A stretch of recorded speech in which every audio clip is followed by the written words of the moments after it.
How to rekey a smart lock with a smart key. You must have the original key, the new key, along with the smart key pen tool to successfully rekey the smart lock. First, insert the original key, then insert the pen key tool firmly and turn 90 degrees clockwise. I tend to give it a full turn to ensure a good reset. Then remove the key.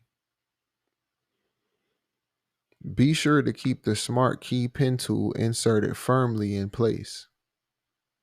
Insert the new key and rotate fully before removing the pen tool. Then remove the key at start position. As you can see, the old key doesn't work anymore, and our new keys access the lock.